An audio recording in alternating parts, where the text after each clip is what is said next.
स्वामी सत्संग में ब्यास में दो नाबालिग बच्चियों के साथ का एक रेप का मामला सामने आया, जहां 75 साल के एक आरोपी ने जो है इन बच्चियों का बलात्कार किया। और बलात्कार करने के बाद जो मामला सामने आया वो काफ़ी संगीन था।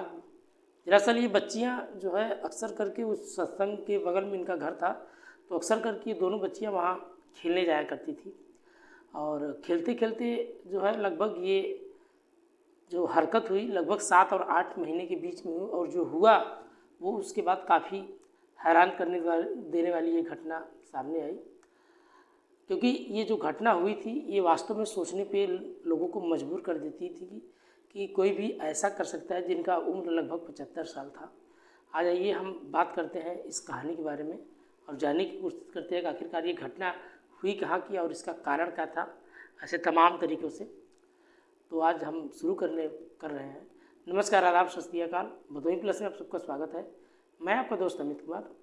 आज हम सच्ची घटना का जिक्र करने वाले हैं। दरअसल एक कहानी शुरू होती है बुलंदशहर के, जहाँ एक राधा स्वामी सत्संग ब्यास में दो नाबालिग बच्चियों का एक रेप मामला सामने आया, जहाँ 75 साल के एक आरोपी में जो है मुख्य सेवा सदन जिनका नाम था मोहनलाल को गिरफ्तार कर लिया गया है। वहीं दोनों लड़कियों को जो है सत्संग भवन में खेलने अक्सर करके जाया करती थी। सेवा सदार जो थे वहाँ के, वो छात्राओं को प्रसाद की मीठी गोलियां नाम पर एक नशीला दवाई दिया करते थे। जब छात्र छात्राएँ बेसुध हो जाते थे तो उनके साथ ये दुष्कर्म किया करते थे। दरअसल एक बच्ची 6ठी और दूसरी 7वीं में पढ़ाया करती थी। आरोपी लगभग 8 महीने से इन गंदी हरकतों में उनके साथ कर रहा था। लगभग एक बच्ची के पेट में दर्द होने पर मामला सामने तब पता चला कि जब जांच में वो प्रेग्नेंट निकली, और पूछने पर उसने घर वालों को पूरी बात बताई। और घर वालों की शिकायत पर जब पुलिस ने केस दर्ज किया तो दोनों बच्चियों को मेडिकल के लिए जिला अस्पताल भेजा गया। लेकिन पुलिस को शक है कि सेवा सदार ने अभी भी बच्चियों को अपना शिकार बनाया है। और पुलिस ने जब आश्रम में आने वाली बच्चियों और उनके पेरेंट्स से पूछताछ करना शुरू की तो वहाँ आने वाली महिलाओं से भी बातचीत की जा रही थी, जिसमें आरोपी सेवा सदार और पीड़ित दो बच्चियों एक ही गांव की थी, जो चाकपुर के पूठी में रहने वाली थी। इस घटना का यही समापन नहीं होता। दरअसल इस घटना का सत्यापन के लिए जब एसएसपी सिटी शंकर प्रसाद ने आश्रम के एक सेवा सदार ने दो नाबालिग लड़कियों की रेप किया, और इस मामले में 2 एफआईआर भी दर्ज किए गए, लेकिन आरोपी को गिरफ्तार भी कर लिया गया। लेकिन लड़कियों का मेडिकल भी जांच कराया जा रहा है।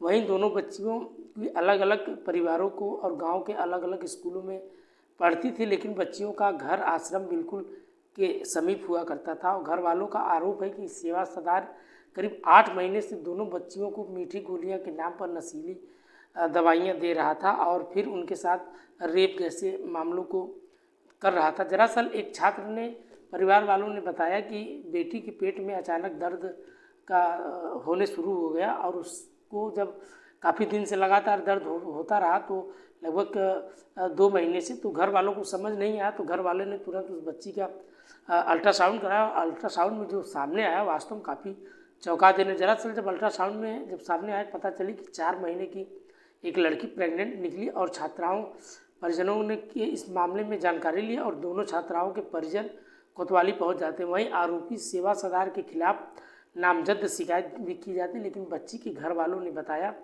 कि सेवा सदार लगभग 75 साल के उम्र है, इस वजह से कोई भी उन पर शक नहीं किया करता था।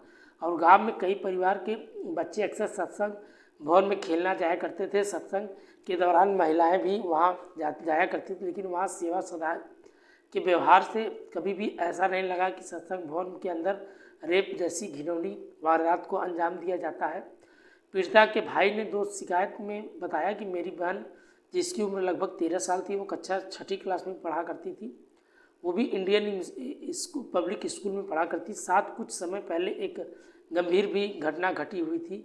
मेरे गांव में राधा स्वामी सत्संग भवन में जो हमारे घर के पास स्थित है, वहाँ देख रेख वाले एक व्यक्ति ने, जिनका नाम मोहनलाल, बच्चों को साइकिल सिखाने के बहाने सत्संग भवन में बुलाया जाता है और उसे कुछ दवाइयाँ खाने के लिए मजबूर किया जाता है। मेरी बहन बार बार मना कर रही थी, लेकिन बहन अपनी खुद को सुध बुध खो जाती है और उसके चक्कर आने लगते, इसलिए इस दौरान मोहनलाल मेरी बहन के साथ कई बार गलत काम भी किया। लगभग करीब 6 से और 7 महीने पहले भी ये घटना, जब मोहनलाल के बहन की गोली खिलाकर उसके साथ गलत काम किया। डर के मारे वो बहन हमें समय पर बाधा नहीं पाई, क्योंकि हाल ही मेरी पत्नी रूबी ने पूछताछ की तो बहन ने पूरी घटना बताई। लेकिन एक बच्ची के चाचा के शिकायत पर बताया कि मेरी भतीजी भी लगभग 13 साल की है और वह कस्तूरबा गांधी आवासीय विद्यालय में 7वीं की क्लास है और मेरी गांव में स्थित सामने एक राधा स्वामी सत्संग मोहनलाल देख रेख का काम किया करते थे। वहीं बच्चों को साइकिल सिखाने के बहाने सत्संग भवन में बुलाया जाता था और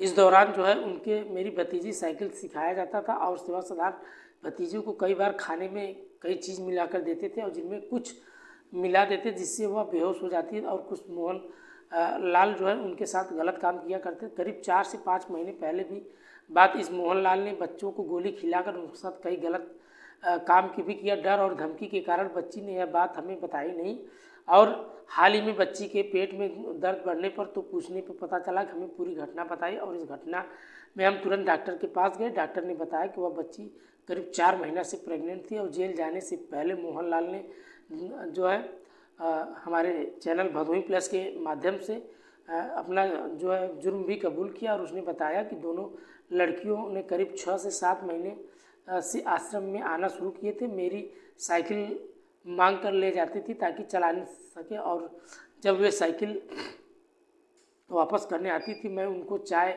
बनाने वाले कमरे में ले जाता था और करीब 4 से 5 महीने पहले 2-3 बार उनके साथ रेप जैसे वारदात को अंजाम दिया। इसके बाद लड़कियों को आश्रम का जो है आना बंद कर दिया और लड़कियों ने कभी इस बात का विरोध नहीं किया और ये जब पता चला कि पूरे मामले की शुरुआत बच्चियों के बेड टच जो है करने पर हुई तो बच्चियों को अच्छे बुरे की ज़्यादा समझ नहीं थी, इसलिए वे जो है सेवा सदार की हरकतों को समझ नहीं पाती थी और सेवा सदार बेड टच किया करते थे, लेकिन वे दुलार समझ रही थी। जब वो आरोपी ने इसके साथ जो घिनौनी काम शुरू किया तो दोनों लड़कियों को आश्रम पर आना भी बंद कर दिया और मोहनलाल की पत्नी की मौत हो चुकी थी और उनके 3 बेटे भी जिनकी शादी हो चुकी थी। 2 बेटे दिल्ली और अहमदाबाद में नौकरी करते थे तथा तीसरा बेटा गांव में ही रहकर जो है बेटों को से अलग रहा करता था। बुलंदशहर में 750 गज का फैला यह सत्संग भवन लगभग 1990 में बना था। यहाँ एक महीने में लगभग 6 बार सत्संग होता है। यहाँ कोई जो है परमानेंट कर्मचारी नहीं, लेकिन रात में सोने के लिए आरोपी सेवा सदार मोहन के अलावा 2 और लोग भी ड्यूटी पर लगाए जाते हैं। इसके पहले यहाँ ऐसी कोई घटना सामने नहीं हुई थी, लेकिन सत्संग ब्यास में स्थापना लगभग 1891 में अमृतसर के ब्यास बाबा जयमल सिंह ने की, जिसकी स्थापना धार्मिक संदेश देने के लिए हुई थी। लेकिन कई देश में इसकी शाखाएँ, इनमें अमेरिका, न्यूजीलैंड, ऑस्ट्रेलिया जैसे करीब 90 देश भी शामिल हैं। सोचिए कितने सोचने पे मजबूर बात है कि सोचिए जिनका खुद का शाखा है और जो इस तरह के कई देशों में इनका सत्संग चलता है, यहाँ पे जो घटना हुई वास्तव में काफ़ी सोचने पे मजबूर कर देती है। हालांकि जो ये घटना बच्चियों के साथ हुई काफ़ी बेहद दुखद की बात है, क्योंकि ये एक ही नहीं बल्कि कई परिवारों का जो ज़िंदगी थी वो बर्बाद होने से मान के चलिए बच गई। लेकिन यही अगर रवैया वो दोनों बच्ची अपनी अगर मुंह नहीं खोलती तो ऐसे कई फैमिली के साथ हो सकता था। फिलहाल पुलिस ने आरोपी को गिरफ्तार कर लिया है और बाकी जो है कोर्ट ने उनको सज़ा देने के लिए जो भी रहेगा कोर्ट जो है देगी।